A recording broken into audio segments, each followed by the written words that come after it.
Hey, what is happening, everybody? Guys, welcome back to another episode of Comic Book Weekly. And guys, I am Mike Spider Slayer, and my co-host tonight is Cat Comic Uno. Unfortunately, this week we are lost without Brant. So Brant's not coming on tonight. Unfortunately, he has COVID, and he just was not feeling up to the task of joining the show. He tried.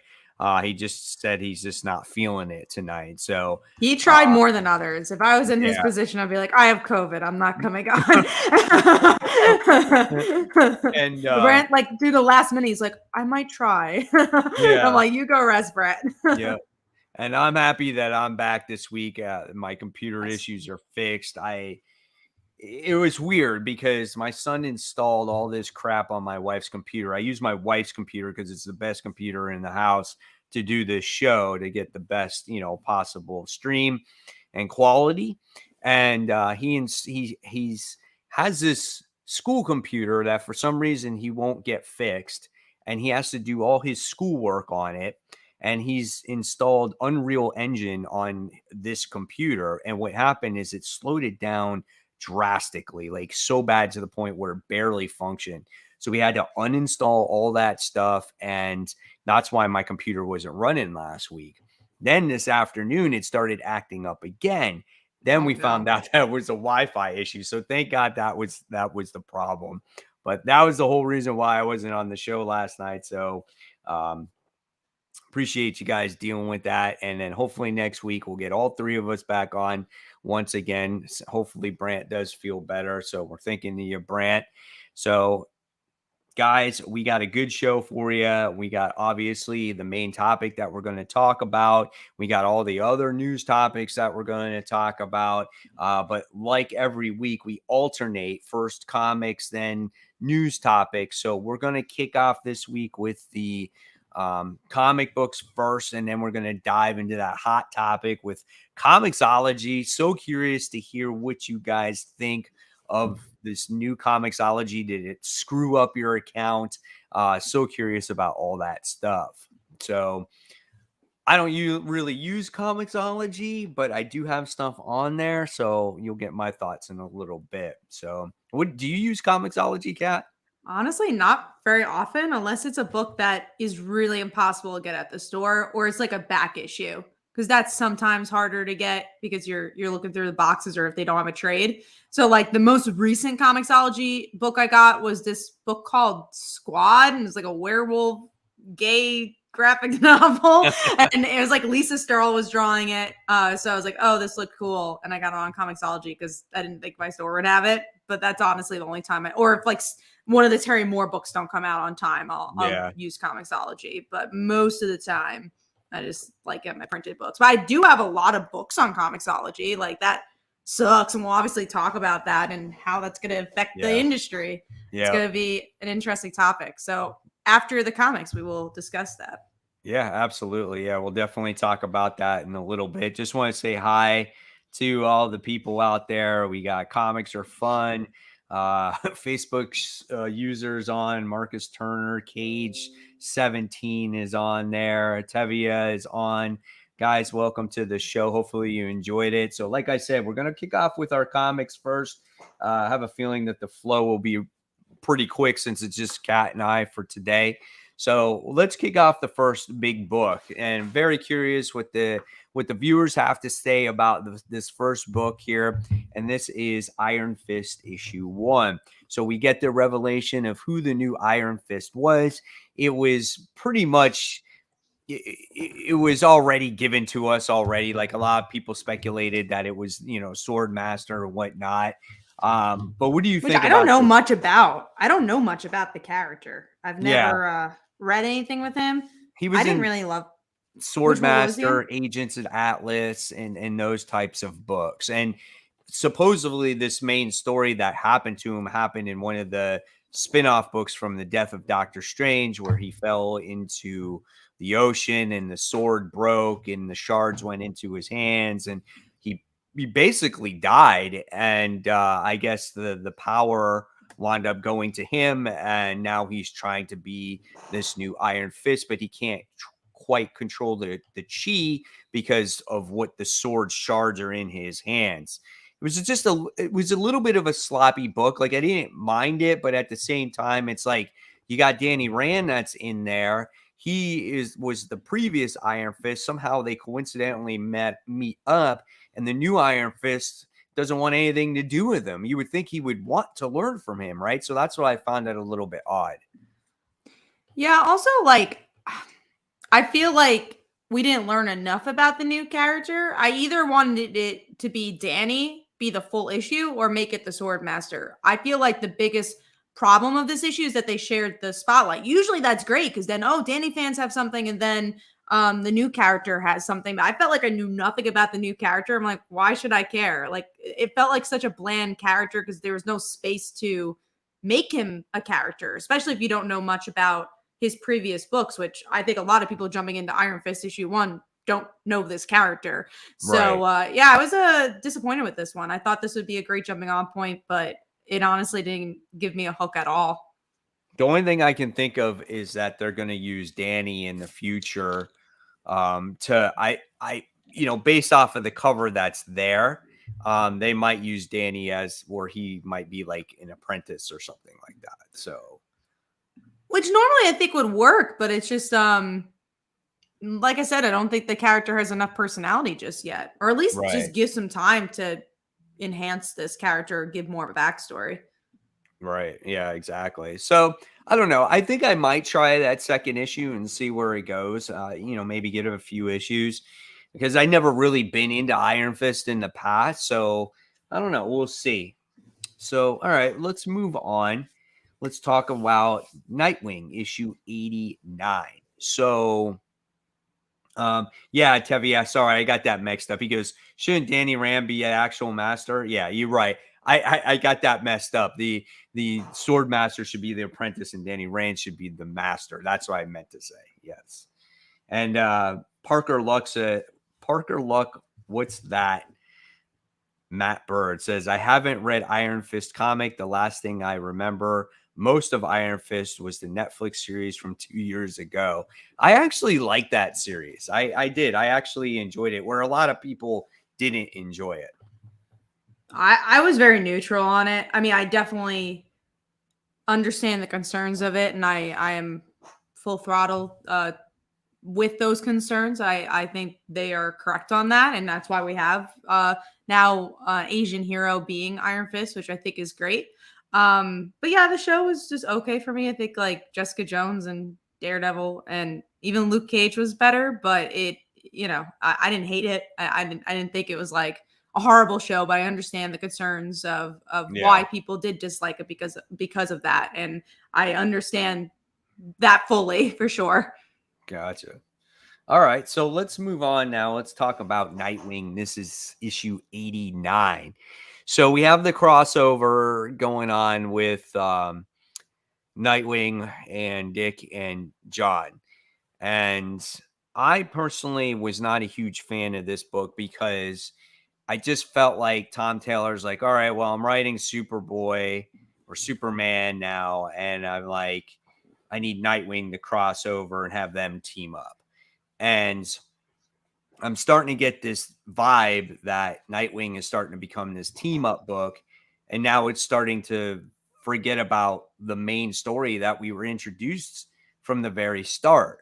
And so I was actually disappointed by this book. And I don't know. This is not the story that I wanted from this particular issue. I had a fun time with it, but I do agree, and that's been one of my biggest concerns in these previous issues. It's not even just the team up aspect, but the aspect that it doesn't seem like there's much of a plot going on anymore. It just feels like it's a very character driven story, which I like, but I do want something to propel the story. Like we have this whole heart story. We have his sister that we have not seen in a very long time. There's the mark on Dick Grayson's head. There's a lot going on that's just not progressed. There's just not really a plot in this book. And mostly I don't mind, but now it really is in the forefront. I'm like, okay, now we just have a team up book. So like, exactly. I'm curious about that. I like the issue though, because I think this was honestly stronger than what we've been getting in Superman in these past couple of issues. But this is Nightwing, so obviously exactly right. Stronger. Yeah. But it's the same writer, but maybe it's the art. I think the art was really good for this one. I enjoyed it. I actually had a really good time with this issue, but I am concerned for the future of the series. If it continues to be this, will it lose momentum? So I am a little worried about that. I definitely think so. I think we were introduced to a great story in the beginning. I have no problem with Dick teaming up with Barb, Barbara Gordon and, the other Bat family. Like that kind of makes sense, right? But then it's like, okay, then we went to Fear State and we got away from the main story. And now we came back for one issue where we ran across the buildings to capture the people that took his dog away. And then it's like, then we got the one issue with Heartless back, right? And you thought we were getting back on track. And then all of a sudden it takes this turn to Superboy. And now it's obviously it's going to cross over to Son of Kal-El. And then the next issue, I think he's teaming up with the Flash. So yeah. It's like, and they just teamed up with the Teen Titans from the last exactly. issue. But at least the Teen Titans dealt with the main story, like of what was going on. So I didn't have an issue with that. As long as you're dealing with the main story, I really don't. But when you have nothing to do with the main story and you took such a long hiatus because of Fear State, then that's when the book suffers. Yeah, I mean, I'm still loving this book, and I'm curious to see where it goes, but I definitely see where you're coming from with the criticisms, and I have the same criticisms even before this issue. So we'll see. But the art was fantastic for this issue. And even, I did like Dick and John's interaction. I thought their chemistry was really good. Yeah. All right. So this was Brant and I's book that we were going to discuss today. And this was G.I. Joe, A Real American Hero, The Saturday Morning Adventures. This was issue 1. This book was really a lot of fun. If you're a G.I. Joe fan and you used to watch this on TV on Saturday mornings or watched it in the reruns after school, this just hit all those buttons, man. You're just like, wow, everything about this book reminded you of that show. It was just one of those comics where you could read, have fun, don't overanalyze everything. The plot was very basic, but it just brought you back home to when you were 10 years old, man. I loved it. I enjoyed everything about it. Even the artwork looked exactly like the cartoon. So much fun. If you're a G.I. Joe fan, grew up in the 80s, guys, this is definitely worth the pickup. So hopefully Brant liked this one as well. I'll be picking up the second issue. It's not in his top 5, but I'm curious if he had a chance to read it or not. I guess he did because he marked it down. So next time we talk to him, we'll have to see. Yep. All right. So next we have what would be our number 5. So Kat, what was your number 5? First, I'm going to name Brant. So Brant's was Power Rangers. That's his number 5. My number 5 was Leaf Thor. But let me just make sure. It was Thor issue 22. This has just been such a fantastic book. I feel like I have not disliked a Thor issue since that first arc when I dropped it and then picked it up again. I really like this one. We get to see the character who actually sacrifices himself, and that's going to lead into the bigger milestone Thor issues, Odin. And what I liked about that is maybe he's not the most surprising character, but I love the build up. I thought they did a fantastic job at showcasing their relationship, and it makes you feel for a death. And I feel like in comics, I have not felt for a death in a really long time. So I thought they did a good job at that. Yeah, I agree. It was a great build up, and I did not see the end coming. Even though he was severely hurt, I was like, oh, there's no way they're going to kill him off. Right.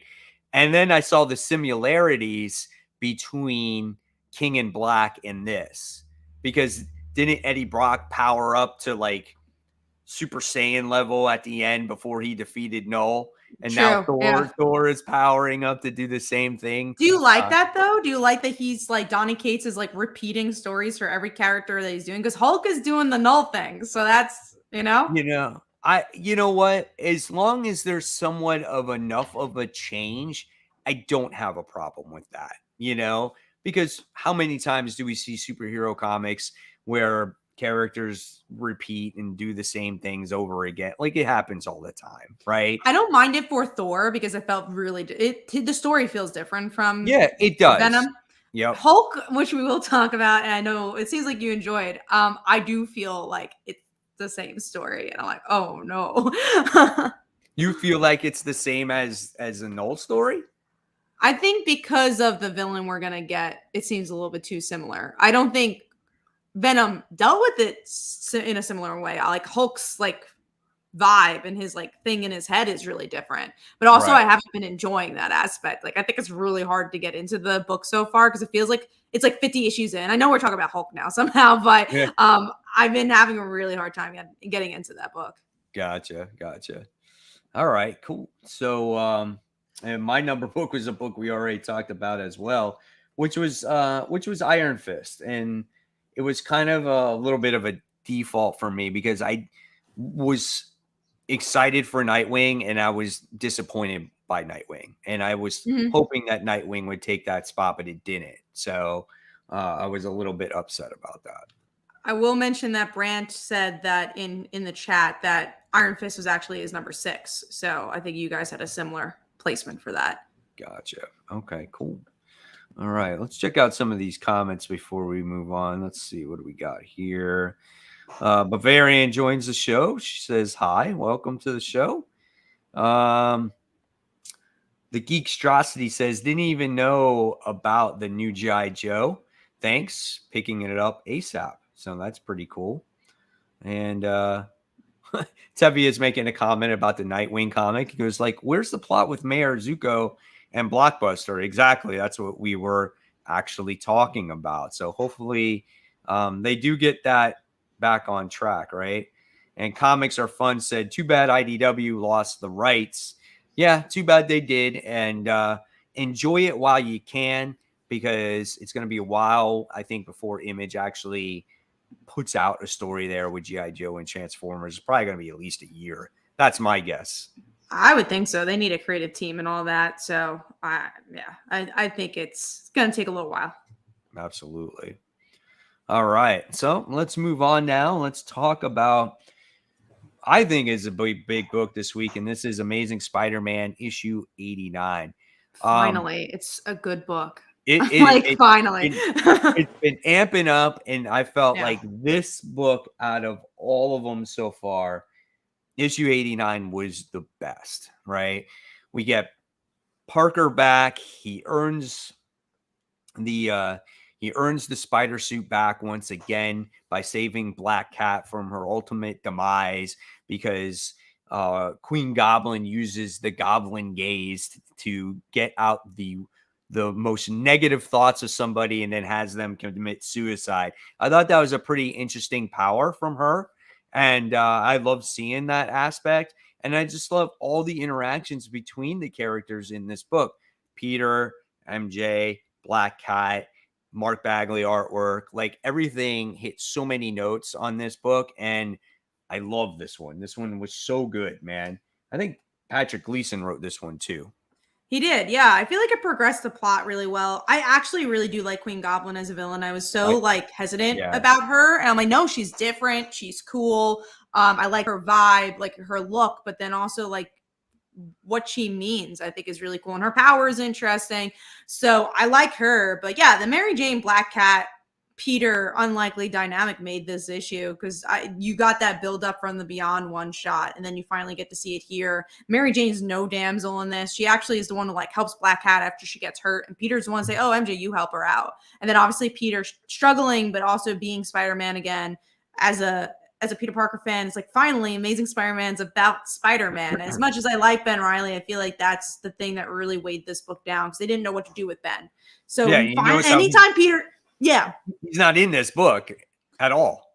And that's why I felt like it was better. I feel like anytime they focused on Peter, this honestly was always a good book. Even when it was just him in the hospital. It's just always when they focused on Ben, it wasn't as interesting. Right.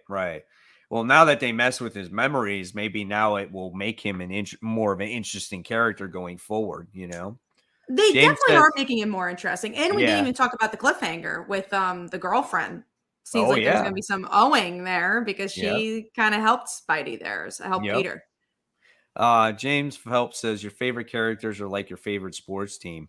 You ride with them when they suck, and every once in a while they get in the playoffs, and sometimes they win the whole league. That's You true. you I don't know if they won the league yet. They're not winning. Spider-Man hasn't won the Super Bowl yet, but yeah. I'm excited for them to get there. That's a great analogy right there, because that's like with me for the Dolphins. Like, I'm in there from the thick and the thin, and it's been a lot of down for them as of late. So hopefully things start to turn around. But yeah, the cliffhanger was interesting. Like, something is truly wrong with Ben if she winds up freeing Spider-Man. Yeah, no, I think that was really interesting. So, and that's why I felt like this is such a well-rounded issue. Like you said, it was Mark Bagley artwork, so it was like had this classic look, but there was a lot of moving parts. It wasn't just one thing, and I thought every single element finally was interesting. Because again, I think the last issue that we really enjoyed, it was half Peter, half Ben, and we're like, oh yeah, the Peter stuff were great, the Ben stuff was okay, or like Right. the ending was great, but the beginning was just okay. And this issue, finally, I'm like, everything was great, and I loved it, and it's just like this is what I want Spider-Man to be.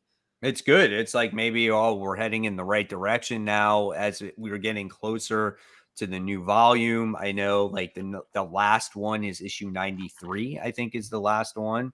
Yeah, well, So it's March, I think it's ending. So yeah. like sooner and later. It felt like such a long time from now, but these weeks are going by so quickly. Yeah, exactly. All right, so that's cool. So I'm glad you liked it. The next book Brant and I read, it's Detective Comics issue 1053. I won't get too much into that. It's just a continuation of the Arkham Tower, which is being obviously they're doing an investigation trying to find out what's going on in this tower. At the end of the last issue, the cliffhanger was pretty cool. Just a reminder, guys, we've already said it. You should know by now there are spoilers, but we see Nightwing come face to face with Psycho Pirate, and Psycho Pirate's getting the upper hand at the end of the last issue.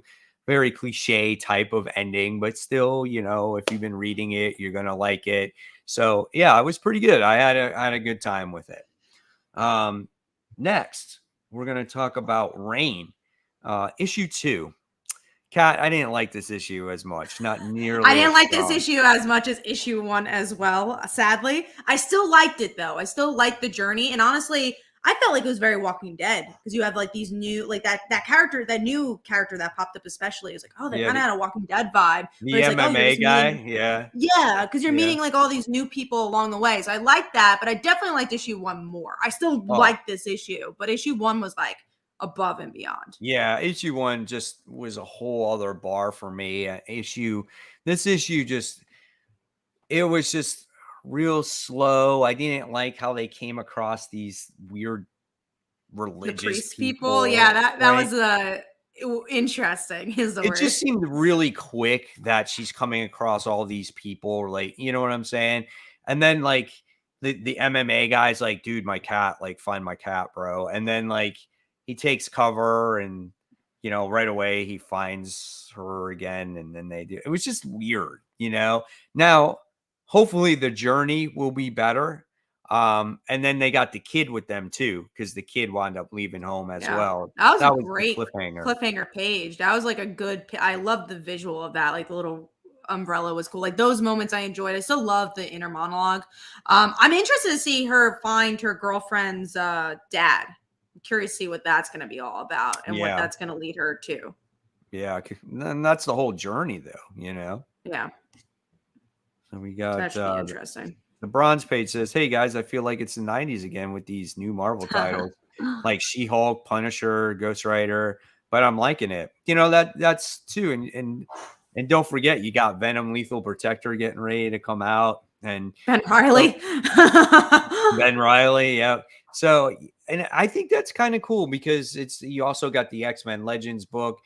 Because it's like, if you don't like what current Marvel is doing, right, then why not read these throwback stories, right? Or if you've never read that type of Marvel in the past, go back and read that now. So I think it's kind of cool. It gives people more options, I guess. Yeah, I think that's something that Marvel's been doing good. I do hope, and one thing I wish is that there hasn't been a run yet that I feel like has been in like an Immortal Hulk or a Hawkeye where it's like, ooh, this is like indie, but like this is like such a stamp.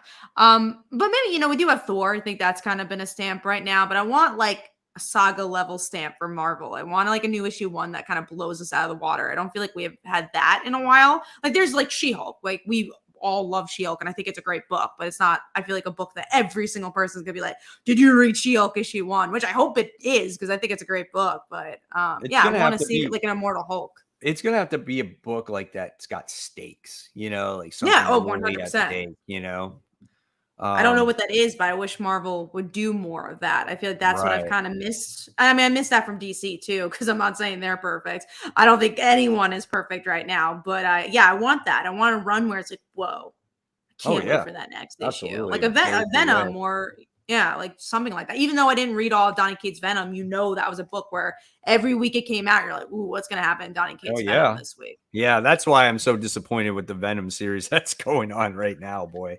Holy No. crap. Anyway, I want to thank all the everybody out there that's watching the show right now. Thank you so Yeah, much, thank you. guys. We're going through the comics first before we dive into the main topic about Comixology. So we have not talked about that yet. So hopefully you're enjoying the comic talk. If you haven't yet, please give this video a thumbs up. Let others know that this video exists out there. And let's continue our talk. So let's move on to number 4. Kat, what was your number 4? Mine was Rain issue 2, so it did go down the ranking a little bit, but I'm glad it still made my top 5. All right. Mine was actually G.I. Joe, so we did talk about that already as well. Haven't talked about that many books, but we've already talked about them, or they're on our countdowns. This is hilarious. We All do have right, a couple of comments here before we jump Yeah. in, but new type JB Lee says, speaking of MJ, do you miss her family? So like the aunt, the dad, her sister, because they were an important part of MJ, especially during the marriage. I mean, I love MJ having supporting characters, but I think she does already. Like before, like this year when she had her own series, it was Mysterio. Now it seems like it's Black Cat. So I mean, she still's got supporting characters. I just don't think it's her family. I honestly would love a Black Cat Mary Jane ongoing. That would be freaking sweet. And I think they could do it. I think the numbers prove it. It has to be Jed McKay, though. It has to be Jed McKay. So that would be great. We also have one more comment I want to read. Tevye says, what about Philip Kennedy Johnson's Action Comics, which I think he was talking about, like runs that are memorable. Maybe we just are in our own bubble here, but and we don't read Action Comics, but I don't think anyone's really talking about. That's not a book that everyone's like, oh, did you read Action Comics? Well, I've heard that people are enjoying it, and but is it an Immortal Hulk level enjoyment? I think it's like, oh, it's like a She-Hulk enjoyment where it's like that's a good book. I mean, I think it's good because it doesn't take place throughout any of the other part of the DC universe. I read a couple issues of it. I just feel too far removed to understand really what's going on in it. But it's Superman. He's off world. I guess he's trying to save some like slaves from Mongols holding him captive. It's almost like Planet Hulk in a way, where he's got to fight against other people and stuff. So it's like attached to the future. I would have to read that maybe in trade or something like that. So didn't seem like my thing. Too much space for me. All right, so let's move on. Let's talk about the Fantastic Four issue 40. I'm not really digging this. I mean, me either. It's too much. I don't know if it's meant to be written that way on purpose, so you feel what Reed Richards is feeling with him having the Watcher's mind. Maybe it's supposed to meant to be purposely written that way, where it fills you with so much information, it's overloading your brain. That's the only reason why I think that it's written the way it is. I thought, because I forgave the Reckoning War a little bit because, like, okay, they had to explain a lot. Fine. But then this issue, I was like, oh, finally Fantastic Four is out. They're going to slow things down and get into the emotions. And then they hit you with, oh, yeah, Mr. Fantastic's going to die. I'm like, whoa, this is so much, like you said, it's so much information. Right. And I couldn't get into it. I thought it was so crowded. And I'm like, this is not the Fantastic Four I've been enjoying. This is just like too much. And how many times did Sewer's like, Reed, this is not you. Reed, this is not you. Like, obviously, stupid, because he has the mind of the Watcher right now. Like, come on. Like, he's not right. Yeah, So no, I don't know. those emotions and the character work did not hit as well as it usually does. Yeah, they're just trying to just jam too much in here. Like, and there wasn't even really a war going on. It was just him barking orders to this person and that person and this portion. And then it's so easy. They're like, the moon is blown up. Oh, well, we can just fix the moon. We'll just build a new one. Like, come on, dude. Like, it's just Yeah. so weird, you know? Oh, also, I forgot to mention Brant's number 4. I just saw that. His Yeah. number 4 is also Rain issue 2. So same as mine. Okay. Cool. All right. So Fantastic Four, definitely not a good read this week. Power Rangers is issue 16. You want to talk a little bit about that one? Yeah, real quick. It's the end of the Eltarian War. I thought Ryan did a good job with it. My favorite part was probably the alien girlfriend of Skull actually revealing herself to be an alien. There's some good character beats between like Trini and Lord Dragon. But yeah, it was a solid ending to this war, and I'm excited to see the next chapter of Power Rangers. Cool. Jonathan joins the show, says, "Hey guys, happily finally see the show live. Awesome, welcome." Yeah, thank you. I know a lot of you guys watch it post live because we do this show so late at night. It's like a late show for for you guys, and a lot of people watch it post. So thank you for staying up tonight. All right, so let's see. That was Power Rangers Fantastic Four. Now we talk about our number 3. So, Kat, what was your number 3? Mine was Crowded Volume 3. It's the last story arc for the Crowded book. I'm glad they wrapped it up. I wish they could have done it in single issues, but we've talked about in the past is torrenting kind of destroyed the sales for that book, and it was proven like that a lot of people torrented that book, and that's why at least again it was finished, but that's why they had to do it through the graphic novel, and it took a while for them to release it, but we finally found out who was behind that Reaper campaign. It was Charlie herself. She did it by accident. So that was fun. And then Charlie and Vita, the 2 girls, they didn't end up together in the end. And I thought that was actually an interesting twist. So I thought it was a good ending, good final act to a book that I thought was really solid. So now you can finish it all up, pick it up. It's only 3 volumes. So it's an easy binge read. It's a good commentary on social media, and it's a fun action comedy book, which you also don't get to see as many comedy books in comics these days. So if you enjoy that aspect, go check it out. Also, Brant's number 3 was Fantastic Four. So in disagreements with both of us. Oh, I wish I would have that conversation with him. Yeah. Unless his logic was the same logic as I was, about it being purposely written that way. I'm very curious to see why he liked it so much. Yeah, me too. Yeah. Hopefully Lisa will let us know in the chat, and we'll let you guys know next week. We do have a, I guess, comment from New Type. Speaking of marriages, Spider-Man, would you like to see Flash Thompson and Betty Brant married because they deserve happiness and also never liked Ned Leeds? I agree, but I don't think they were really happy together. I think that was kind of the point. Like he was in a bad place, she was in a bad place. Not saying that Betty and Ned are great, but yeah, I don't know if they loved each other, but Yeah, I think there was it was a convenience. bad things that happened. Yeah, exactly. It's the convenience. I don't think it'd be healthy for them. Hey, you want to hook up? Yeah. You want to now get married? Let's go. Let's elope. That would be their marriage. Is that go they to would Vegas? end up eloping. Yeah, sure. Why not? And then Ned gets left in the dust, which Ned is alive, and they still haven't done much with that since that revelation. Or Betty. I miss Betty. Yeah. When was that? That was Nick Spencer's. That was Nick Spencer, right? Yeah. During towards the end of that. It's like, oh, he's gone. And it's like, oh, he's back, but now he's gone again. And then Tevye asks, did Betty get pregnant with Ned's kid? Isn't he a clone? I mean, even though he's a clone, I think he can still have children. Yeah, man. He's a clone. He could do everything else any other normal person could do. He just might melt sooner or something. No. He might die, but he could have kids. All right, go on. All right. So let's see. My number 3 was actually Thor issue 22. So we talked about that. Really great book, great run. So curious to see. There's one more part to this story. So now I really want Yeah. to see what happens with Thor after this story arc. Some of these story arcs have been really intense, like, But and not prolonged. They've been like really well right, paced. absolutely. All right, so we're moving right along here, and we're talking about our number 2. We're diving right into it because we talked about these books already. Kat, what was your number 2? Mine was Nightwing issue 89. Okay, gotcha. Oh, and also Brant's was Amazing Spider-Man. Gotcha. Okay. My number 2 was actually Hulk, issue 4. Well, we were starting to talk about it. Yep.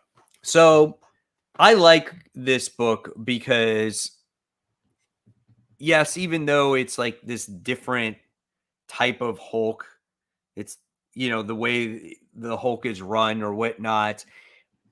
In some ways, it's what Hulk is also. It's like it's a new spin on Hulk, but it's the same. This book doesn't have a lot of in-depth story, right? It's a lot of fighting. It's a lot of Hulk smash, and I like that. The last story was so in-depth that you had to like reread an issue at times, like 2-3 times to get everything that was going on. It's And that definitely was different. that's Al Ewing, right? So, and Yeah. then here you got Kate's. So where it's like, okay, I got Ryan Otley, who is probably one of the most gruesome illustrators in comics, where he can do all kinds of great fight scenes and gory details because he saw what he could do in Invincible. And what better way to put that type of artist in a Hulk book? Because you can do all that stuff because Hulk is a monster. And you got to see a little bit of that because you wind up getting to see Cyclops' head being taken off, and you wind up getting to see all these crazy like action scenes. And so I appreciate what Ryan Otley is doing in this book. Now, I feel like this book itself, when it comes to the story, is not as in-depth as previous But stories it's that also Donny Cates is convoluted writing, at you the know? same time because it feels like it's not in depth, but it's also trying to be really in depth because, like, oh, he's in his head and he's like, look at all these things happening and look what stories happening here. It's like so much going on, but like you said, there's also like nothing really going on. See, like, I don't need, like, I understand it. Like, I totally get it. Like, the freaking, it's just a different way of looking at Hulk. Like, you saw Hulk as like Joe Fix-It, and you saw Joe. It's just another version of Hulk, right? That's all it is. And it's just, you're just seeing him in his brain. That's all he is. You're just seeing Banner as like he's piloting a starship, but that's not really him inside of it. It's just, you're seeing it just as a visual. So yeah, it's kind of trying to be creative, but it's very simplistic story in very many ways at the same time. It's like, hey, let me Thunderbolt Ross as the president of the United States were a freaking, superpower of weapons. And we're going to try to stop the Hulk and capture Bruce Banner. And then they released this big ass, scary Peter Parker Hulk Spider-Man thing at the end of the issue. And I was like, I want to see that. I want to see that fight. This thing is like 200 stories tall and Hulk is like 10 stories tall, and it's just like, I think it's going to be fun. I'm just curious where the long haul is in all of this. My plan is to stick with it until after the Thor crossover, which is actually a while. Like we have this thing, we have the big event, and then we're also getting this like big story between him and Thor.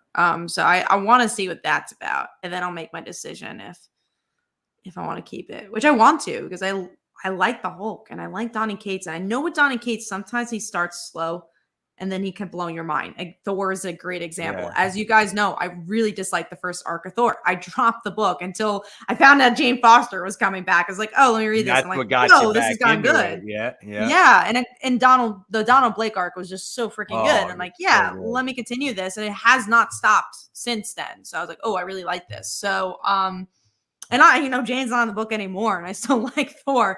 It's not just because of Jane, but that's what at least got me back into it. So I'm hoping this is just a first arc, and like you said, we'll find out what the bigger plot will be. Right. We got Brant here. Oh, sorry. It says my top 5 is the result of COVID brain. He's like, I totally forgot Thor, G.I. Joe, and Iron Fist. He thought we forgot about those 3 books. I wonder what your top 5 would have been, Brant. Yeah, with those. I know you absolutely. said Iron Fist would have been your number 6, but G.I. Joe and Thor, I feel like probably could have been your top. Yeah, absolutely.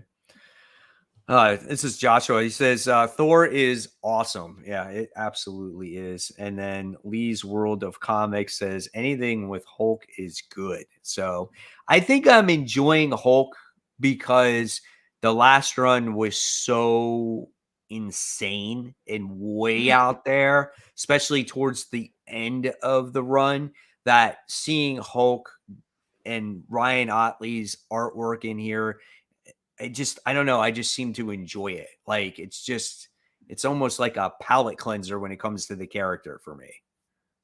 I don't know. I mean, I think it was a smart move to go this route. I just hope they explain it a little bit more as it goes along. Yeah, we'll see what happens if he gets out of this alternate universe. I also All want to right. thank everyone that's watching. We've been consistently at 41 viewers pretty much all night. So thank you Yep. guys. And we'll be getting to our main topic very shortly, guys. When it comes to Comixology, and because we're almost done talking about the comic books here. So, all right. So that was our number 2, right? We already talked about Yes. that. Okay. Yes. So we just talked about Hulk. We won't talk about Knighted. So we'll just jump into our number 1. So I'm hoping your number 1 was Spider-Man. It was Spider-Man. I really, really like this issue. Yes. And Brant's wasn't Spider-Man? No, it was Nightwing, actually. So Really? Yeah, it was Nightwing. Brant, you picked Nightwing over your favorite character? Spider-Man? Oh my I gosh. could not pick Nightwing over Spider-Man this week. Spider-Man was too good. I was like, whoa, I've been waiting so long for an issue like this. Even Like- though I did enjoy Nightwing more than Mike, it did not compare to Spider-Man. Like that's that is I'm going to blame that on COVID because it's got Black Cat, it's got Peter Parker coming back as Spider-Man. It's got Mark Bagley, who I know is one of his favorite artists because he's the one that drew New Warriors. Like there's so many good elements in that book. I know we discussed it already, but wow, I am shocked that he liked Nightwing that much better. So Brand has a lot of explaining to do. He has this Fantastic Four on his top 5. He has Spider-Man at number 2. We'll have to chit chat with him next week. Serenity agreed with Brand, said Nightwing was better. I do think the art was better for Nightwing, but I still love Mark Bagley. It's just a different style. But yeah, I mean, Spider-Man's story though, so consistent, and also it was going somewhere. Like we were talking about, Nightwing doesn't have a plot, so like Spider-Man is like heading towards some awesome arc. Absolutely. So Nightwing may be a good read, but we're out of standstill. It's out of stall. So yeah, no one's dropping Nightwing, and I'm by far not dropping Nightwing. I'm not dropping Nightwing either. I'm just disappointed that we're not getting any real story progression.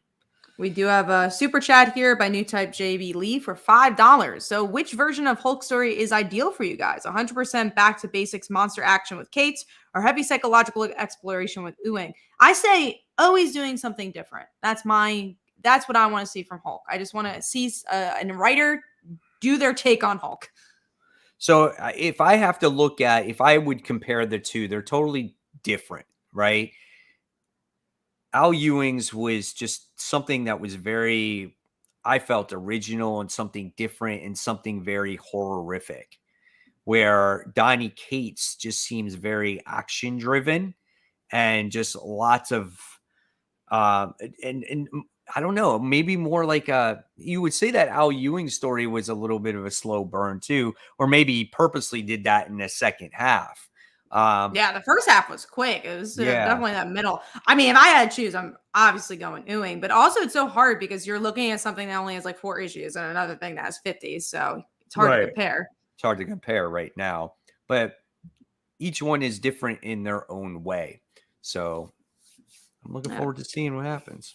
And thank you for the super chat. Now we are going to go into our main topic. I do want to mention about my Kickstarter first quickly, because we have less than 48 hours for you guys to back the Dancer issue 2. We are so close to 500 backers. We're gaining up there. We're even closer to $10,000. So hopefully you guys can support. For $1, you get 20 indie books. So like no matter what, you're getting a steal here. But it's about a dancer / assassin. When she was little, she witnessed her parents being murdered in front of her and never dealt with that trauma until now. We have some awesome covers here. So hopefully you guys could go check that out. Now, I'll give a link to that in the chat, but we are going to talk about Comixology. So this is going to be an interesting topic because neither of us, and thank you, Steve. I really appreciate that. Steve is a backer. Really, really appreciate that. So neither of us read our comics digitally most of the time. So we're not as affected by this, but our big topic is going to be, do you think this is going to affect readers in general? Because my biggest worry is if people can't easily get their books in Comixology and buy their books, that people are going to start torrenting even more. Because people are going to still want to read their comics, but they're going to be like, oh, if you're going to make it so hard to buy, I'm not going to buy it. So I'm going to show you what the front page looks like. Neither of us have tried this new Comixology. I don't know if I'm going to do that tonight, but I'm going to show you what the page looks like. So now it's just Amazon. That's what it looks like. And then supposedly a lot of people's books did not convert into this correctly. When you pull up a book, it doesn't actually like allow you to read it. It's just like like if you're buying a regular like a book on Amazon. That's what one it looks thing that's like. interesting though. Look at this. We have Demons issue 3 is actually free for Prime users. So you can just get that book for free. Right. So that's kind of interesting, if I have to say one positive. That's cool. But I think because that's a Comixology original that they could do that. But yeah, so it's just like if you're gonna get like a novel or whatever, and they're making it very difficult for people to read. Obviously, like even this, like before you could see like, oh, what were the best-selling books, like very easily. You could see like what new books came out that week a little bit more easily. See, but everything is all scattered all over the place. You know what I'm saying? So yes. it's like, it's just like it says books for you.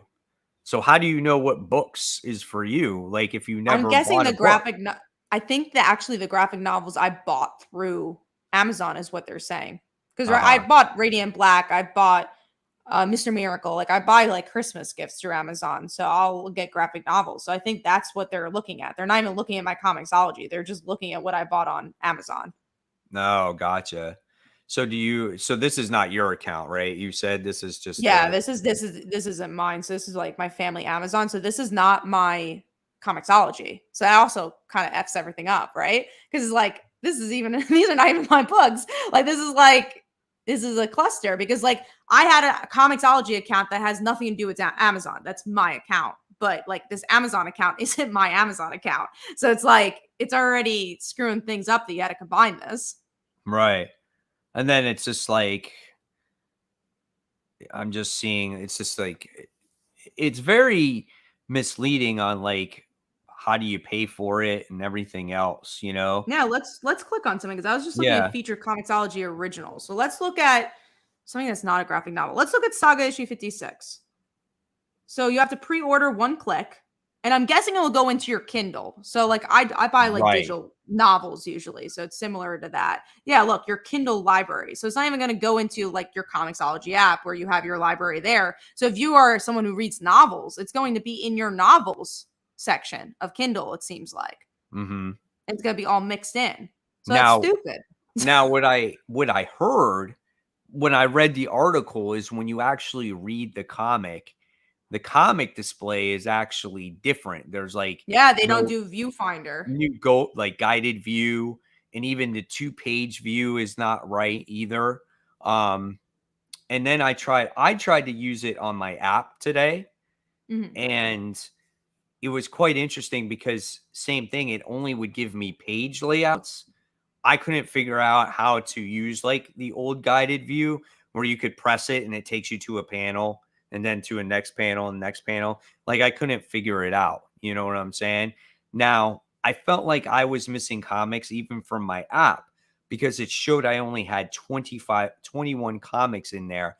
And I can tell you, for all the years that I've had Comixology, I have many more comics than that. The only thing that showed in there was I had 21 Black Panther comics in there from when they were giving them away for free. Yeah, I had to like at least, because sometimes I would like go on vacation, let's say, and I wanted to read my books, but I couldn't go to the stores. I'd just buy it on Comixology and read it through there. Or again, like I was telling this to Mike before we went on. I think it was before we went on. But yeah, no, I would buy stuff from like the back issues. Like if I wanted to buy Dazzler issue 1, let's say, I don't want to go to the comic book store and get it. I'll just get it on Comixology. So the big question is, do you think this is going to affect readership? Do you think this is going to get people to A, not read comics anymore, or B, torrent? Because I really do think it's going to be B, torrent, which I'm very scared of, because already comics are changing so much. We have the Substack stuff, we have where Marvel and DC and even Image and everybody else after the Diamond situations figuring out what can they sell, what are they not selling, what does sell. So yeah, the comic book industry is changing every single day, and this is not a good thing, especially because comics seem to be turning a little bit more digitally with the Substack stuff, or at least digital first style. So are more people going to turn to Substack now because of the Comixology stuff? I mean, the only thing I can say is that they're hearing all the feedback and all the negativity, and obviously this hurts their business. So I would think that hopefully they would come out to a solution to this problem almost, very quickly, because people are otherwise are going to dump them, and people will definitely be pissed off that they lost their entire library, or if they can't find it, Or will there be an alternative? Will there be an alternative site? Maybe there'll be a new indie site, not indie comics, but like a independent site that's not Amazon, a big corporation that says, hey, we're doing digital comics. I think it could be created. I think there's definitely somebody out there that is a comic fan that could create a digital website where it could have everything on there for somebody and do it the right way. You know what I'm saying? There's a way to enjoy comics digitally. You just got to do it the right way. And I felt like, if you had this guided view or whatever it was, where it went to panel to panel, I thought that was kind of cool. Or if you're on your computer and you want to read it and you got that 2-page layout where it looks like a comic book, I think that's pretty cool too. But most people like to read their stuff on the go, right? So if you have an iPad or a tablet or something like that, it's not as big as a computer, but you can still make it to the fact where it's like reading like a comic book in your hands. I think if you can get it as close to the original as possible, people will buy it. I mean, you're paying the same price as a physical comic, so you got to deliver on that quality, right? Yeah, no, for sure. Like you just said, it's the same exact price for a physical. So, I don't know. I think that honestly, I think everyone's freaking out and they're going to fix it, because it's like some people said in the comments, this is Amazon's business. They're going to lose not a lot of money compared to what they can do in other places, but they're losing money. They obviously invested in Comixology.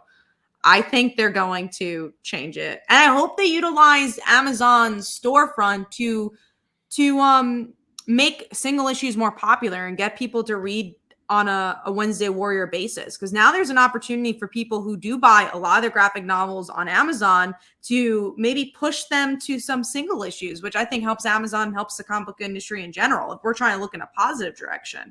Right. What do the commenters say? Let's take some questions. Some people are confused, thinking that we're saying physical is going away. Physical is the only thing not being affected here. Luckily, it's showing that maybe you should get physical books if you have the opportunity, obviously, because I know some people don't have stores close to them, and that's a big issue. But hey, shows like you can't physical. You're never going to get rid of those. You just always have in your house. Let's see. I don't really see myself ever going digital. I'd rather stop reading current books and focus on back issues. Been buying books since 1977. Physical is all I know. I feel like for me, I rather read physical because it makes it more of an event. When I do read digital, I have the chance to read, copies digitally for a lot of books and not pay any money for comics. But I love supporting the industry, and I love reading physical. I love every Wednesday sitting with my pile and getting through it. There's nothing like it. And I'm sorry, Yeah. there's that experience is not the same on the computer. Yeah, I'm going to answer this question and I'll kind of piggyback off of what you said. Figure Drawing says at Comic Book Corner 2.0, do you guys think it's fair that the digital versions are the same price? Now, It's not fair, but it has to be. it's not exactly. It's not fair, but it has to, because what happens is if you make it cheaper, then people will go to the digital version. And then what happens is that physical then suffers. I'm going to play devil's advocate here, though. As someone who does Kickstarter and does sell digital cheaper than physical, I won't say there's more people that buy the physical, but it doesn't usually harm my physical sales just because I gave digital for cheaper. Right. Some people will read it digitally and be like, oh, I really like that, and then get the physical book, so they buy it twice. I'm not saying that works in the direct market, but in Kickstarter, actually does. Right. Yeah. Like it's, yeah, it could be a completely different thing, but if people sit there and they say, oh, I can get my Spider-Man books for 99 cents, they're going to be like, maybe it's worth reading it on the computer. And I don't have to. Look at us, though. Would you buy it for 99 cents or would you still get a physical, even though it's more expensive? I still think I would get a physical. If it was, I don't know. I mean, if it was $3, I mean, or $4 or $5 to read it physical and I could read it digital for $1. If you're breaking Mike, and that means a lot. Yeah, I mean, that's a lot of money, because what I would do at that point is I would read modern comics digitally and just buy all back issues and buy keys and all that other stuff, so I could save a lot of money and put that money somewhere else. I could get my books graded. Like there's so much more I could do with that. Yeah, no, it's definitely a catch-22. I don't see it happening anytime soon. And if it does, it's gonna Vinny is saying here. So what will the industry be like 15 years from now? I don't even know what the freaking industry is gonna look like a year from now. Who would have guessed this all would have happened? The Substack stuff, the Comixology thing, a Diamond not being in control of the direct market anymore. It's an absolute crazy, or even the blockchain stuff with Kickstarter. Like there's so much that has changed in the past year. The next 15 years, I don't know. Oh yeah, absolutely. I mean, and then going back to what you said earlier, like I love going to the comic shop. I mean, obviously it shows. I've done 515 weeks of comic book hauls, right?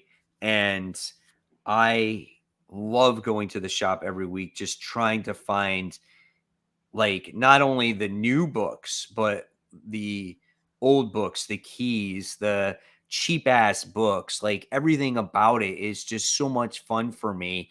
And now that, my daughter has dance competitions and we get to travel around a little bit, now I'm trying to find other comic shops to go to see what they have. And I love that. And that's what makes the hobby so much fun. And that's something that digital can never replace. It can never replace the fun that you have at the comic shop, whether it's searching for keys, buying those modern books, talking to comic book shop owners, supporting that small business. That it will never replace that. And once that happens, the hobby will never be the same ever again.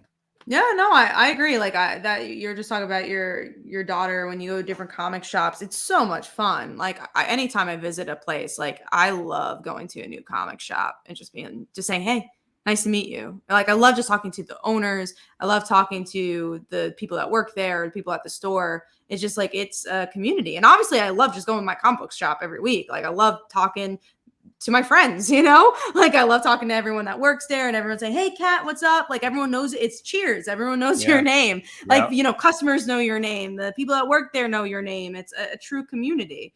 And I mean, I've been going there for 15 years. So it's like, they also saw me grow up. I've seen the store grow. I've seen the store move 3 different times. It's like, it's a community. When I went to the comic book shop in Jacksonville, the Gotham City limit, the comic shop owner messaged me and he said, wow, you have quite the reach, because he had at least 5 people come to him that new comic book day and said, "You had Mike Spider-Slayer visit your shop?" That was super Wow. awesome. Yeah. So I thought that Yeah, was that's so pretty cool. cool. And that's Yeah. neat, you know? That is so cool. Yeah, and that's the thing. You can't trade that with digital. We do have a super chat. New type JB Lee says, "Do you feel the indie publisher like Image, Dark Horse, Volt, etc., will be more negatively affected because they don't have unlimited apps?" Yeah, hell yeah. These are going to be the Absolutely. ones that are totally affected, and they've been affected so much through all these changes right now.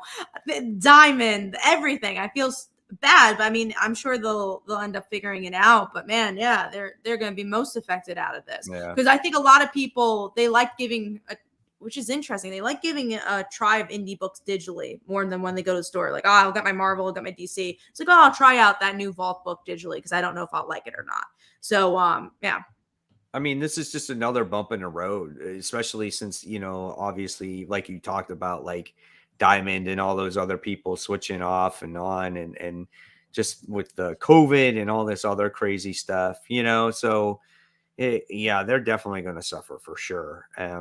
Especially like Dark Horse, it's just like that's what they rely on for their digital sales, is they rely on that.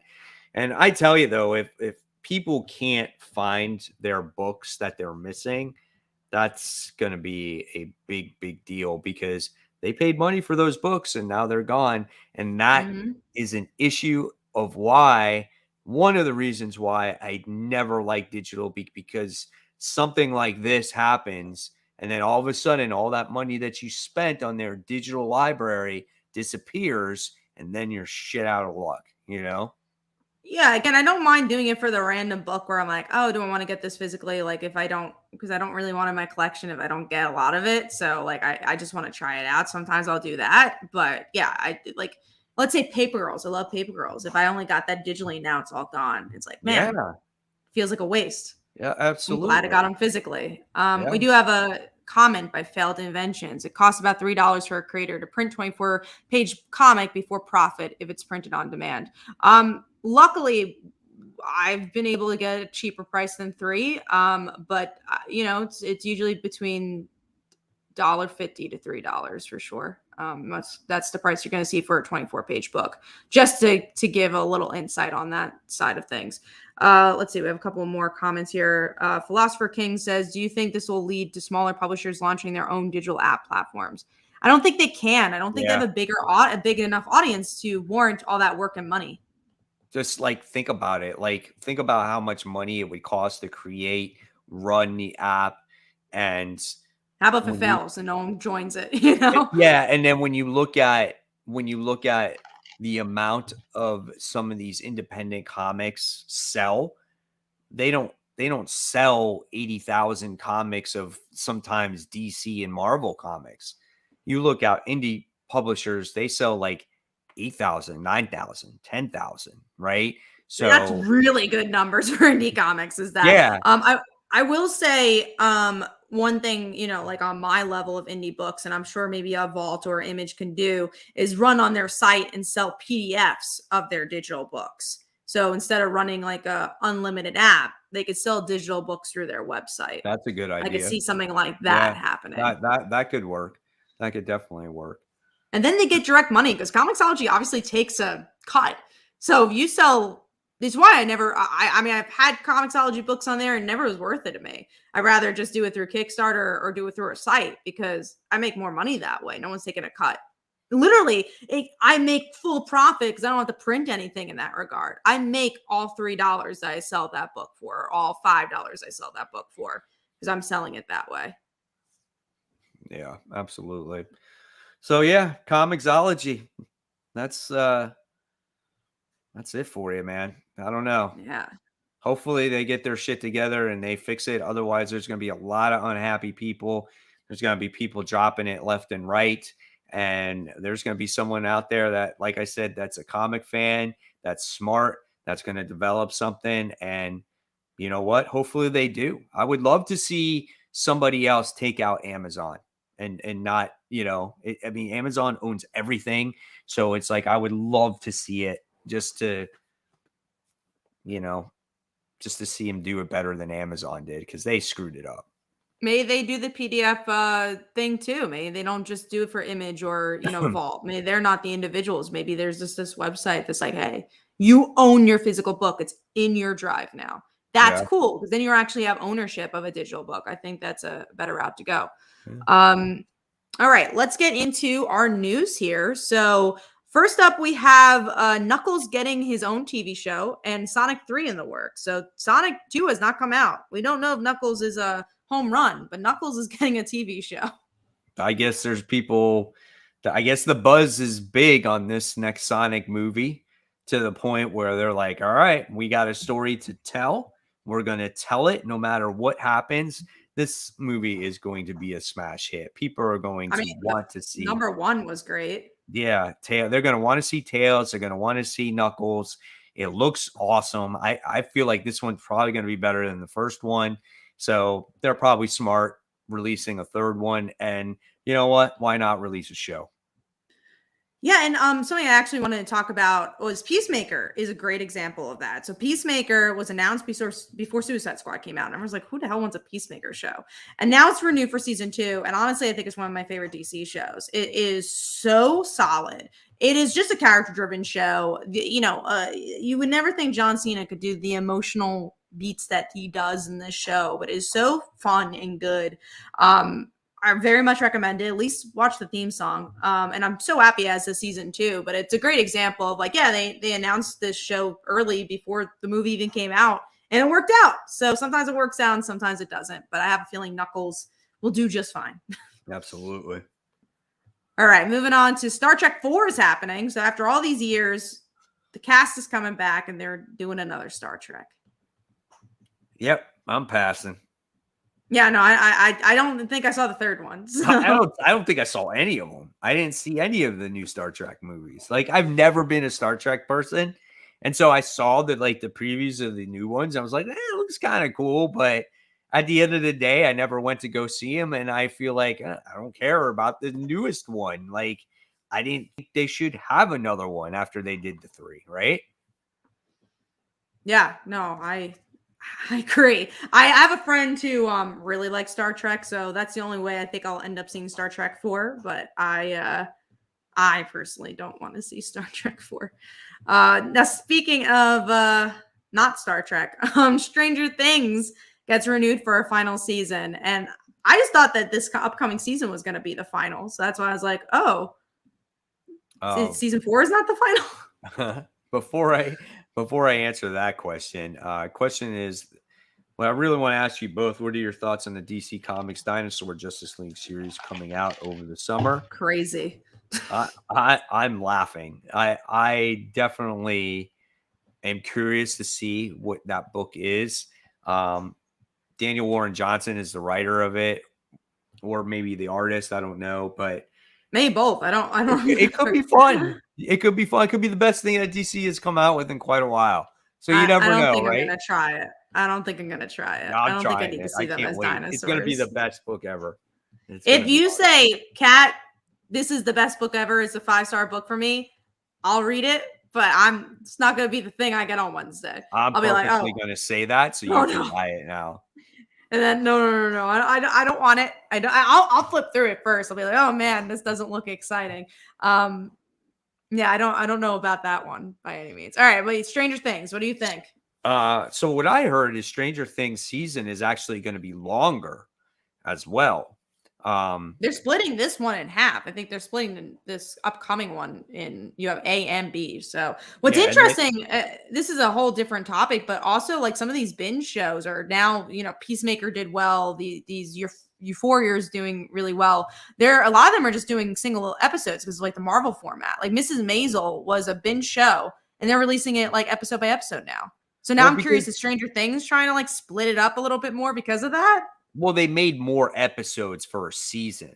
So, but do you think they're going to break it up though? Do you think they're going to actually like try doing some episodic stuff? Maybe. I don't know, but I know we know there's a season 5 and then after that it's over. And I know they really had time to tell the story in full because of COVID and everything else. And it made sense to shoot everything too, because these kids are getting older. You know what I'm saying? So, It made sense, but I never liked the binge aspect Me because either. There's no conversation. right, you have a conversation for one weekend and then you don't talk about it again for another year or two, right? So way that Disney Plus is like we're just going to do it traditionally and look at how long all these shows are discussed, like WandaVision and Loki, and they're a topic, they're a conversation each and every week, and it gives you something to look forward to in the next episode. You can digest it, you can understand it better, you can rewatch the episode if you want to in case you missed something, and you don't have this pressure to be like, I need to binge watch the entire season to not get spoiled or have the conversation right now.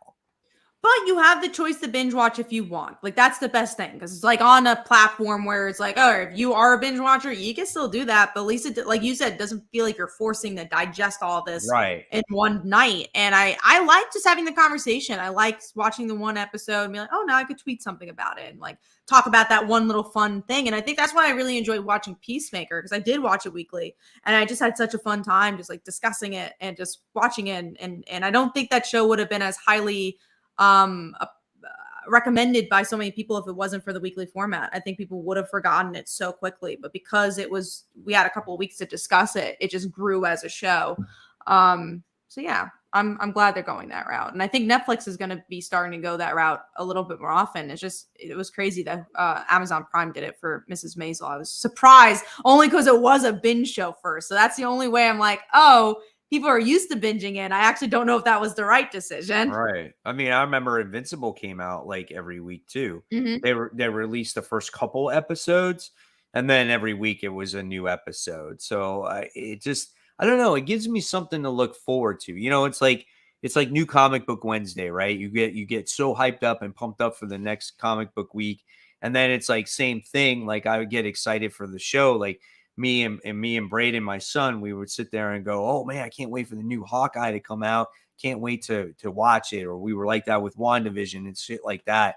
And then we wound up watching Cobra Kai, the new season, and we finished it in 2 days. And then we're like, Yeah. "Well, that's done. We have to wait now a whole other freaking year to watch it again." And no one's really talking about it. Like people talk, I mean, Cobra Kai is like kind of an exception because people binge it not right when it comes out and like they'll talk about it then. But like for people that just binge it, they'll talk about that 1 second and then they're like, all right, I watched it already. And I felt like we waited forever for that season. We were freaking all hyped about it. Now it's done.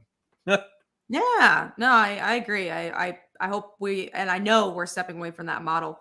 So Parker Luck says, since you're talking about Stranger Things series, can I get your thoughts on the comics or do you know of them? I know, Mike, you read like one of them. I think I read one of them. It wasn't like the show.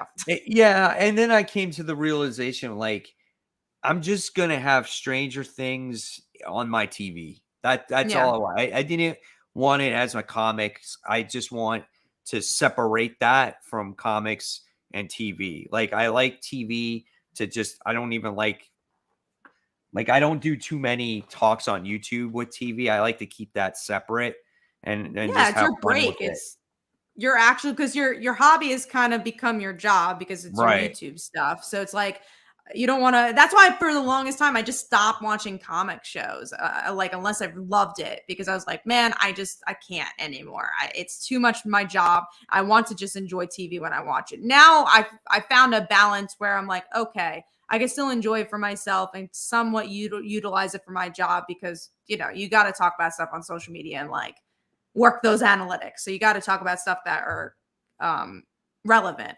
But I think it's a balancing act for sure. All right, let's get into some comic news. We do have Wolverine's co-creator returns to the character for X-Men Legends, already relaunching. That book, I feel like just came out and now it's relaunching.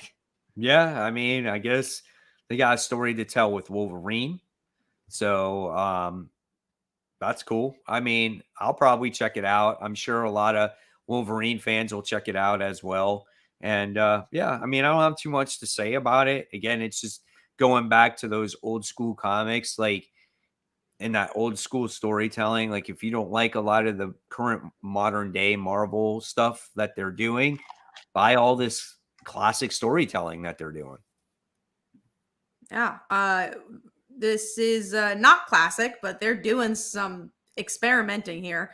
Miles Morales is being mashed up with different characters, and now he's being mashed up with Hulk. I'm interested in this, and I don't really even know why. They're doing it with Spider-Gwen too. It looks so bad. The picture. Do you have a You picture? gotta try it though. I did. Oh, let's show it though. Yeah, let's show the picture here. You know what? I'm ready to hopefully enjoy a Miles Morales story. Why if does it's it gonna need be to him as be Hulk, like it's like Spider Hulk? Come on, that looks horrible. I'm ready to try it. I'm ready. That looks bad. What if Miles Morales became Hulk? It's like Amadeus Cho almost. That's what they do look a little similar there. I like the top picture more than the cover. I think he looks. Oh, I don't like the top picture either. You don't like the top picture? No. I'm interested to see. Oh, here we go. There he is. Kind of looks like Colossus. Yeah, he does. What's that suit? Like, where does he get that suit from? Oh, you have to buy it because it's a first appearance, so you have to buy it, of course. Oh yeah, no, I'm gonna try them all out. Because again, also I'm not reading anything Miles Morales and I missed the boy. I wanna enjoy something. And I hope this what if is just fun enough. Figure drawing goes. That's like that looks oof. And then Mr. Shark figure drawing says, "I'm with Mike. It's bad." Who is writing that? I don't even know who's writing that book. And is it like different people that's writing each issue? Let's see. Let's see if they have who. Anthony Piper. I don't know who the writer is, and Edgar Salazar. So I'm not familiar with the writer. So we'll see how it turns out. But moving on, Iron Man, speaking of recycling stories, is going through addiction again. Honestly, like they were doing that arc when we were still reading Iron Man because they had the heroin thing going on. So I'm surprised it's taking them months to deal with it. That's why he's checking in because of the heroin addiction. So but it's taking that long to tell that story. It's been months. This story is way drawn out. Like I can't believe this is still going on. So if you guys did not read any of the Iron Man, Kat and I did. Green Colossus. That's funny.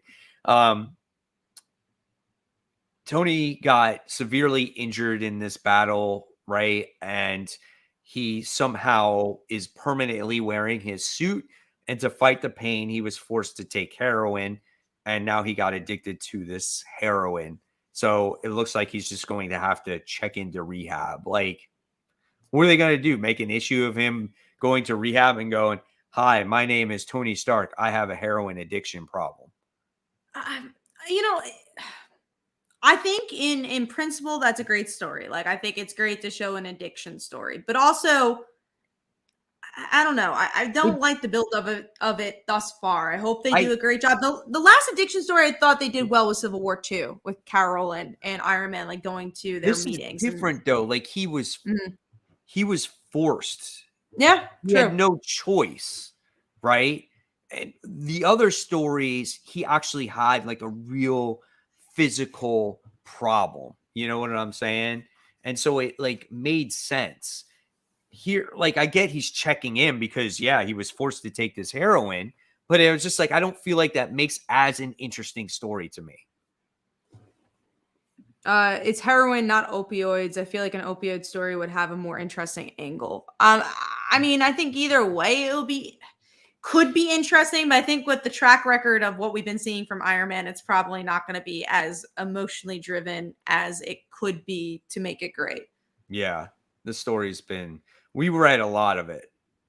We read like I think over 10 issues. Yeah, easily. And the story progression of this is just like obviously he's still fighting Korvac. So what happens is this it when he's done with Korvac, or is he continuing this run? I'm sure. Oh, I don't know. I don't think there's an end to it yet. And there hasn't been an announcement that he's leaving. So it's been a while. It's been a while for that arc. Going into more Marvel news, Miles Morales is introducing, I'm going to also screen share this, is introducing a new character called the Spider Smasher. It was actually almost our title, but we went with the Comixology one. So here he is. Who is Spider Smasher? Or are they friend or foe? It's so interesting because like I feel like comic fans are never going to be happy, and we're never going to be happy either.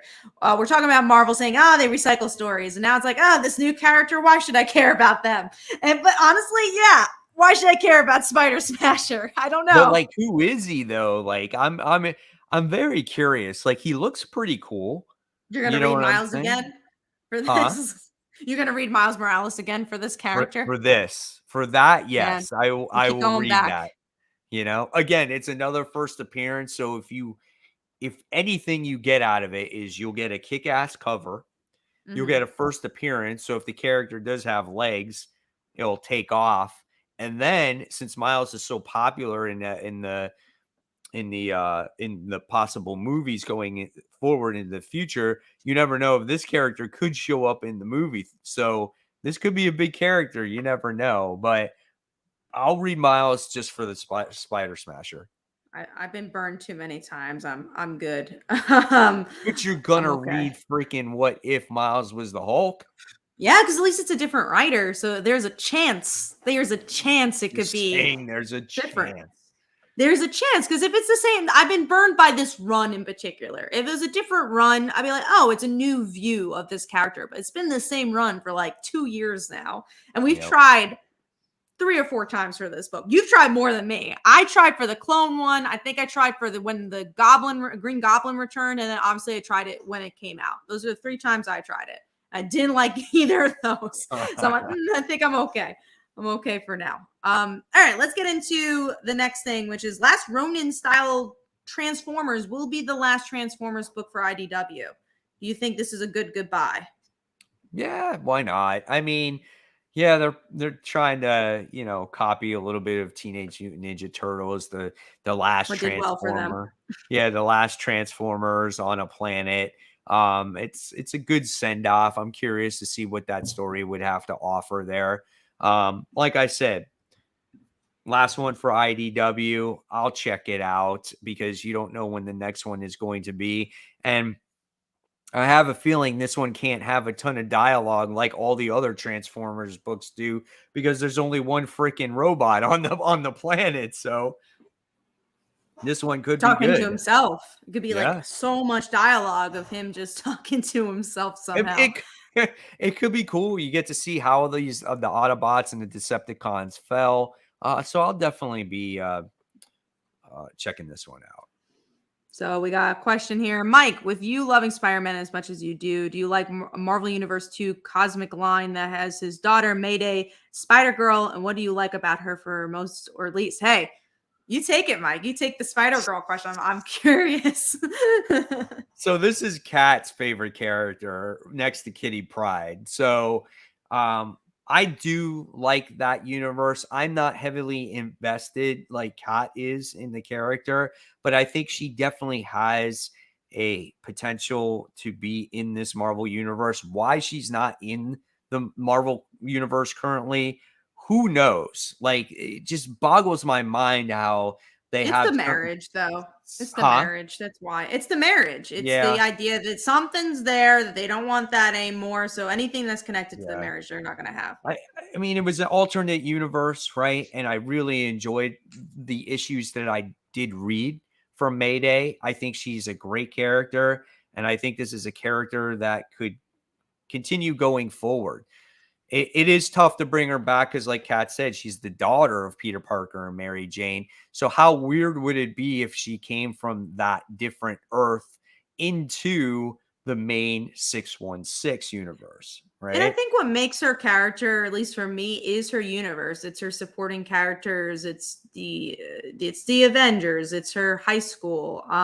That's what made her fun and unique. I think the reason she works is that she is Mary Jane and Peter's daughter. And then what I mean by that is like literally she has the personality of both. Like she was a popular high school girl. She was very different from Peter in high school, but then also has the responsibility of her father.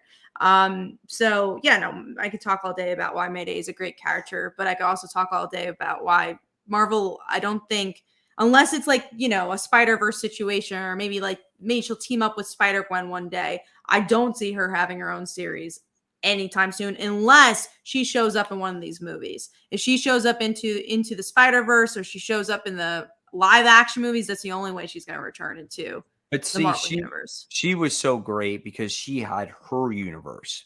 Yes. That's why Miles was so great because he had his universe also. And you can see that the character suffers a bit, maybe because the writer doesn't know how to write Miles, but you can see that the character suffers being in this universe. And I think Mayday could as well. I think we already saw it when she was in Spider-Verse. She wasn't the Yeah, same character. he Obviously, it wasn't was the written same. by, but also Tom DeFalco. She was one of those characters that literally just wasn't written by anybody else. Like Tom Yeah. DeFalco wrote her for 130 issues. Well, So Michael having a Bendis new wrote Miles too, same way. exactly. So yeah, it's I think that's also a big difference is that that was the first time a new writer had taken over Spider-Girl. She wasn't in her own universe. Her dad had died. So it was a very different story than what we're used to. Because one thing I love about May is that every spider hero has grief. I mean, that's literally what if you watch Spider-Verse the movie, that's what it's about. Like everyone has grief. And for Mayday, she never had a grief to be Spider-Girl. She just knew responsibility was right. So not that she didn't go through hardships, but her dad didn't die until after. But in the MC2, like she kind of had a happy life. All right, let's get into the next topic here, which is Ghostmaker becomes Batman Inc.'s new boss, which I really don't like Ghostmaker. So I feel like now I'm less interested in Batman Inc. So is he like betraying Batman then? I guess it depends on how this arc ends. Maybe they end up Right. being friends in the end because right now, yeah, they are on different sides. So I don't know. I mean, I don't know. We'll see. This is something you have to find out with when you read the story. Yeah, I mean, Yeah. I'm enjoying Batman. I think that Joshua Williamson brought new life to the book, so Yeah, I've been me enjoying too. it. I got another question here. It Mhm. says, how do you feel about Amazing Spider-Man getting a new number one? The Way of the So Land. we, I personally used to get bent out of shape with the new volumes, of comic book characters, right? Especially like Spider-Man or Hulk or even Batman or whatever the case may be when they didn't do legacy numbering, right? But now that you have the legacy numbering on your comic books under that new number one, it doesn't bother me anymore because it still shows me how many issues of the Amazing Spider-Man that they came up with. So it tackles that. And then it also helps new readers, I feel, of having a decent jumping on point for them. Now, where to start is a whole different story, which volume and whatnot, because we have so many different volumes. So can't But help in you this there. regard, it's a new creative team, so it doesn't matter. It is a new jumping on point. Like I True, hate when it's like I don't like when they renumber when it's literally the same creative team. It's like, why do we true, have to renumber? true. It's the same book. But I Right, like it when they do it when it's a new creative team because then it, like you said, it's an actual jumping on point. It's a new right, start. right.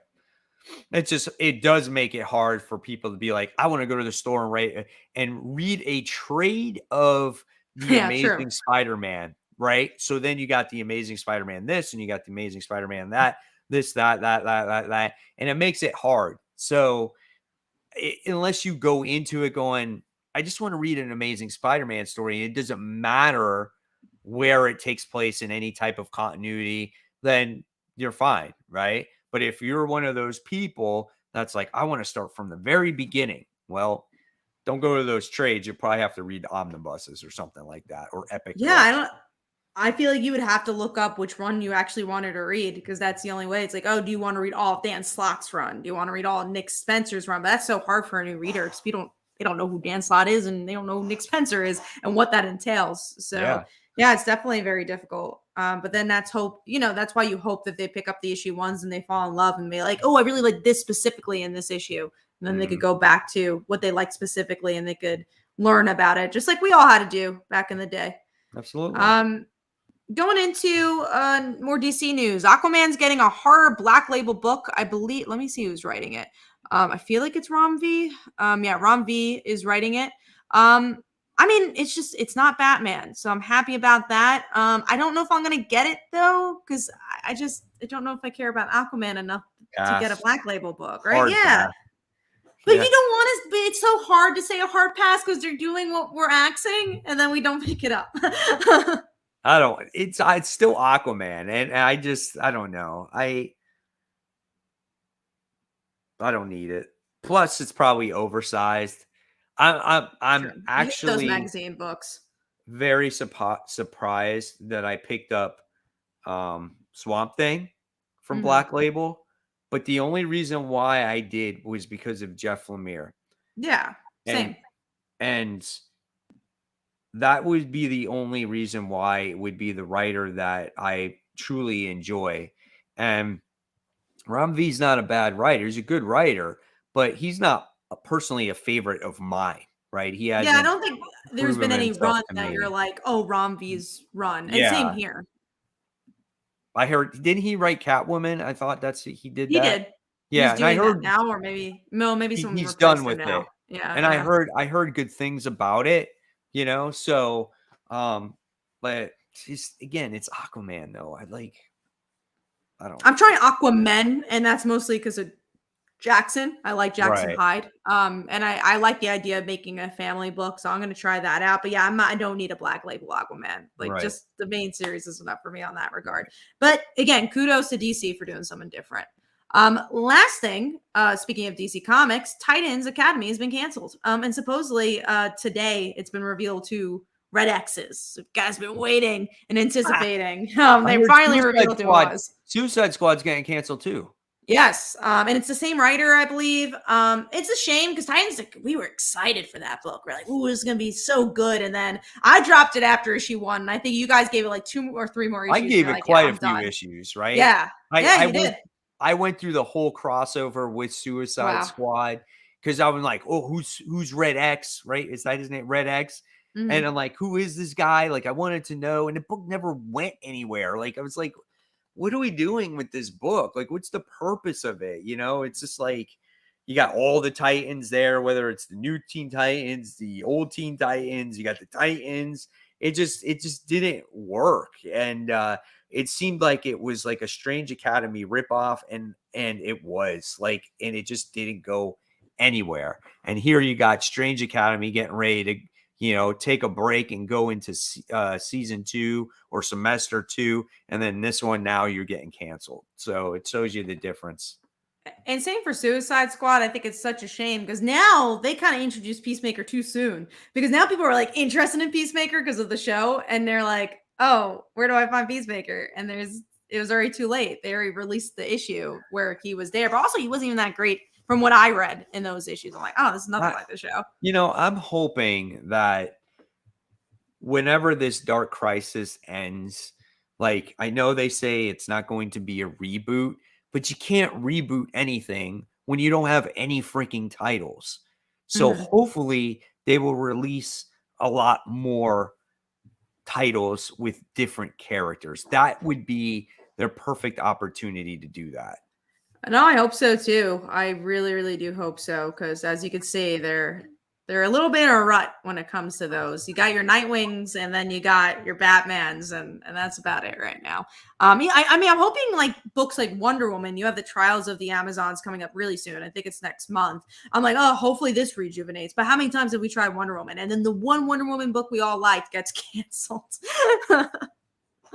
The Wonder Girl one. And then we had, what Wonder Woman book we liked was Meredith Finch's Wonder Woman. Yeah, that was how many years ago now? Oh, I know. And then that's when she, she did it with David Finch, and we had them actually on this show, and we talked with them, and it was crazy, man. And I really enjoyed it. I can honestly tell you, I enjoyed that Wonder Woman run that she did. I thought it was really well done. I think it's definitely one of my favorites in recent years. Like, I'm trying to think of one that I really wanted Mariko's to be stronger than it was, because it started out so good and then it kind of lost its legs. Yeah, it did. Definitely did. And that was a shame. But that's all the news. So we're going to go into most anticipated books for this week. So, Mike, if you want to get started with actually, let me read Brant's really quickly. Yeah. So his number 3 was Strange Academy issue 16. His number 2 is Robin issue 11. And his number 1 was Supermassive issue 1. I'm hoping Robin goes back on track because these last couple of issues were a little bit too explainy. Someone messaged me and told me that this was kind of just like a lull, and they Okay. said that the story is going to really pick up coming up here soon. I'm not surprised because they have that crossover coming up, so they're probably just like stalling a little bit, which I don't mind because I really do like this book. And also, Williamson's doing 20 million things. Like, I understand why there's 1 or 2 issues that are stalling. They're really relying on Tom Taylor and Joshua Williamson to do most of their books right now. Yep, absolutely. All right, I'll give you my top 3. My number 3 is Saga issue 56. Issue So 56, excited. issue 2. I don't know why I put issue 56. No, it I is. must- It's issue 56. Oh yeah, it is. Yeah, it is Yeah, issue yeah, 56. Second issue of this new story arc. Maybe I'll say yeah. that. There we go.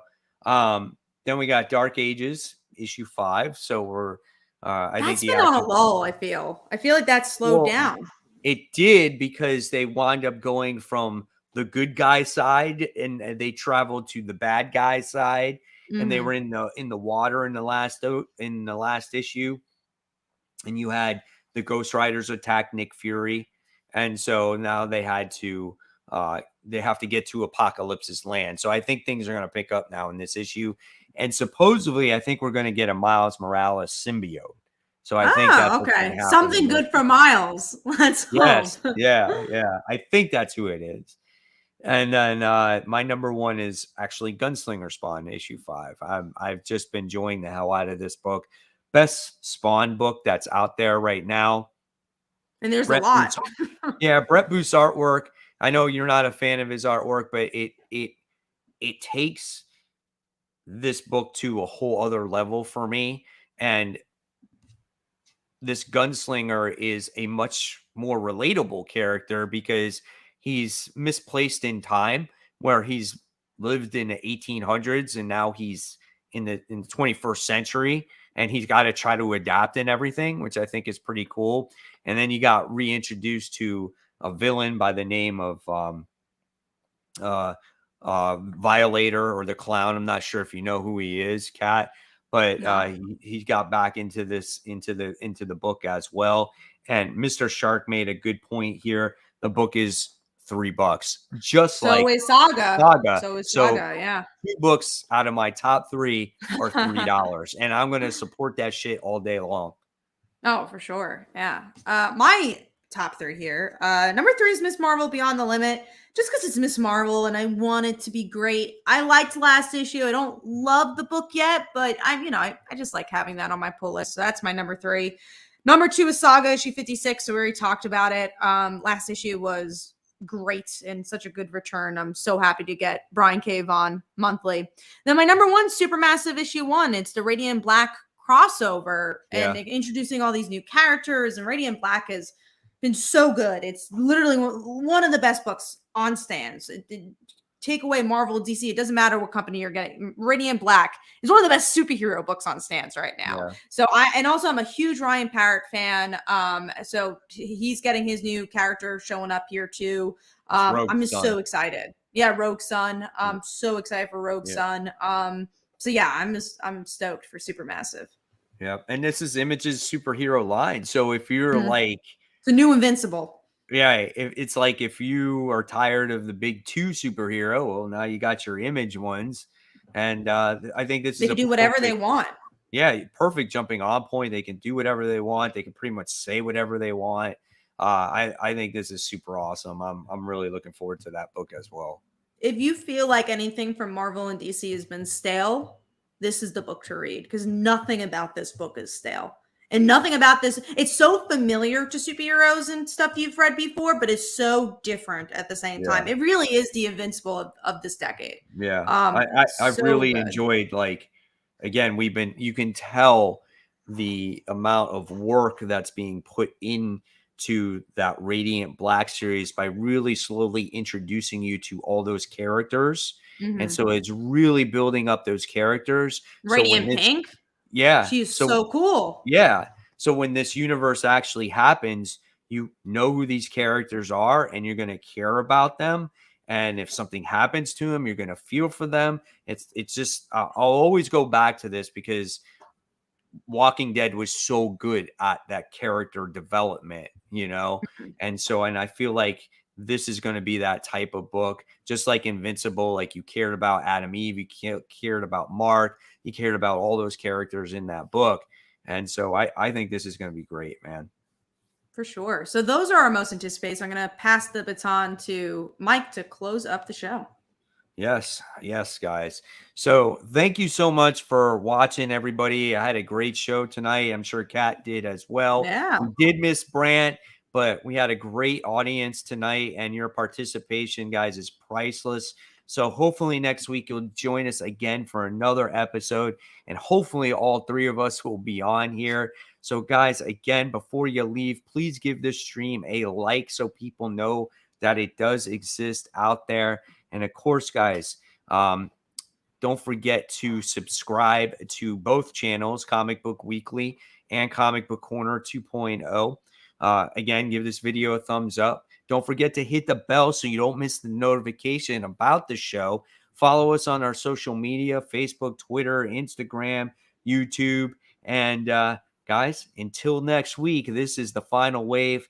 Thank you so much, and we'll see you real soon. And happy new comic book day.